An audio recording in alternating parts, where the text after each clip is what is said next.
Alright, hey there guys, this is Haight's Wanderings.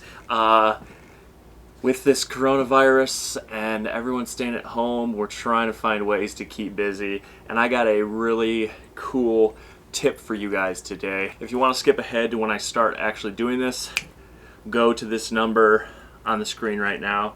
For the rest of you, if you don't mind sitting for a minute or two, that's great. So, Whopper Ploppers.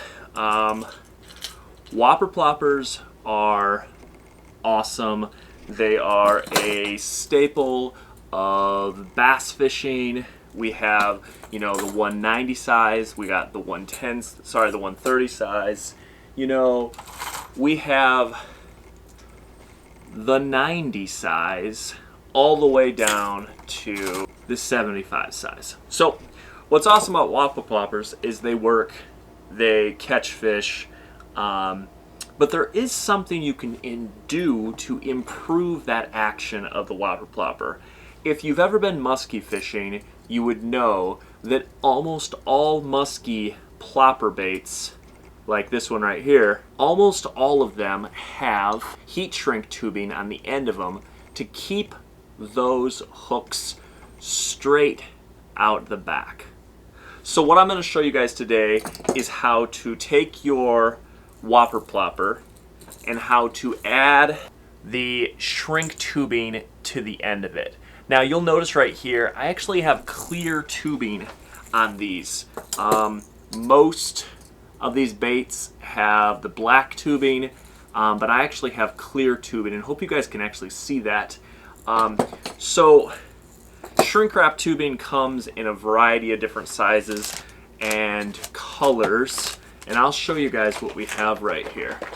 We have black shrink wrap tubing right here, and we have clear shrink wrap tubing. I prefer the clear stuff just so I can see what's going on the other side. I picked up this. It is an assortment of heat shrink tubing. What I'm gonna say is this: if you're buying this shrink wrap tubing, make sure that it's at least 3-to-1. The 3-to-1 means that when you heat it, it goes down to 1/3 of its size. So it goes from like this down to 1/3 of its size. That's important. If you get 2-to-1, it's not gonna be nearly as tight to those hooks. So there's only a couple things that you need to do this. Obviously, you need the shrink wrap tubing. You then need a pair of split ring pliers. I got these. It doesn't really matter what you have. It will work as long as you can get the hooks off. I'm going to start with a 130 size Whopper Plopper. Now, you're going to want to make sure that you grab the right size shrink wrap tubing.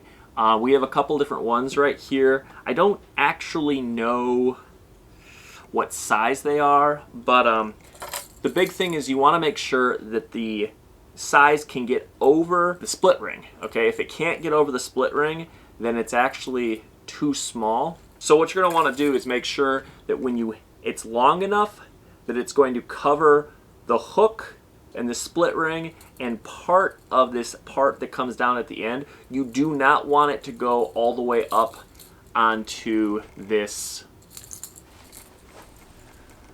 You only want to cover the hook and this part right here. You do not want to cover this little ball that spins. That'll create all sorts of problems if you do that. Alright, so we cut it, and now we're going to do this part. So I'm going to remove the split ring with the hook from the lure. Alright, so we have removed the hook from the lure, the split ring. Now, this is the important part. You need to take this piece and you're going to put it down over top the hook with the split ring. I'm going to do that right now. You're going to kind of want to worm it down along.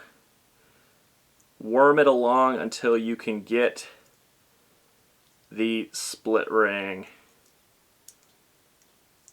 We're almost there, we're almost there. And grab it and pull it through. So you're gonna see now we have the hook, we have it all the way down, and now we can get at this split ring right here. This is important. If it's too long, it goes over the split ring, you're gonna wanna kind of trim off some of that shrink tube. So at this point, we're gonna open up the split ring. All right, open up that split ring, and we're gonna get it back on here. This is a little bit harder than taking it off because you have the shrink tube on here. Make sure you go slow so you don't hurt yourself. At this point, you're gonna take the shrink tube and you're gonna pull it down, worm it back down.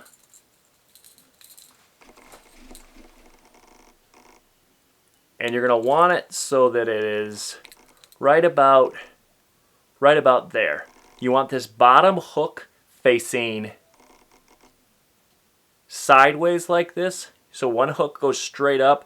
These two hooks go sideways. And the reason for that is if you have it facing straight down, it'll hook on things like, you know, vegetation. But if you have it going side to side and one hook going straight up, it's going to improve your hookup chances. Plus, it's going to decrease the chance you're going to, you know, hook up with any weeds, vegetation, stuff like that. So at this point, you need a little bit of heat. You can take a lighter. I don't really like using flame.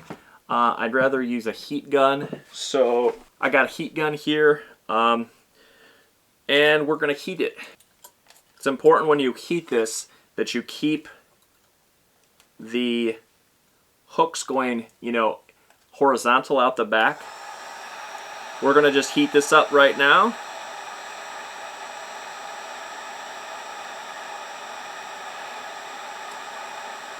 All right, hit it on both sides. All right.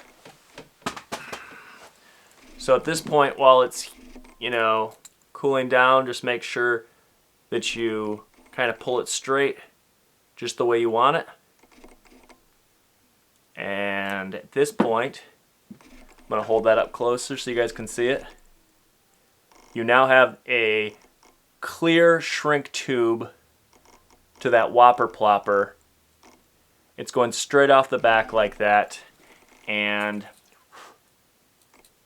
there we go. Takes about, you know, 30 seconds or so, but then you can totally grab it. There we go.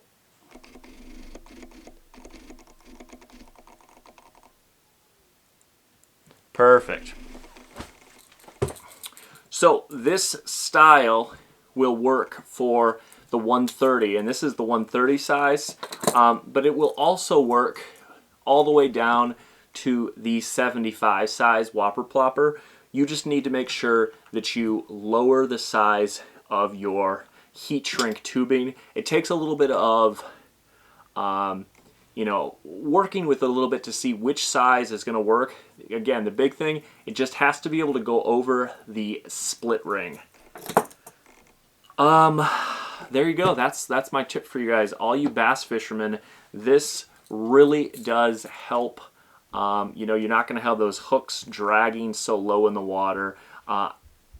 It really, in my opinion, it helps hook up percentages. It gives you something to do in the quarantine time. All right, guys, if you liked this, please leave a like, maybe a subscribe, comment down below. I'm going to be doing some more tackle tips coming up because there's not a whole lot of fishing opportunities right now. But come another month or so, I'll be out there catching smallmouth, muskie. Actually, maybe a month and a half. Let's just say month and a half, muskie, smallmouth. We're going to be having some fun. All right, hope you guys enjoyed this video. This is Haight's Wanderings. As always, catch, release, wander. I'll see you guys in the next one.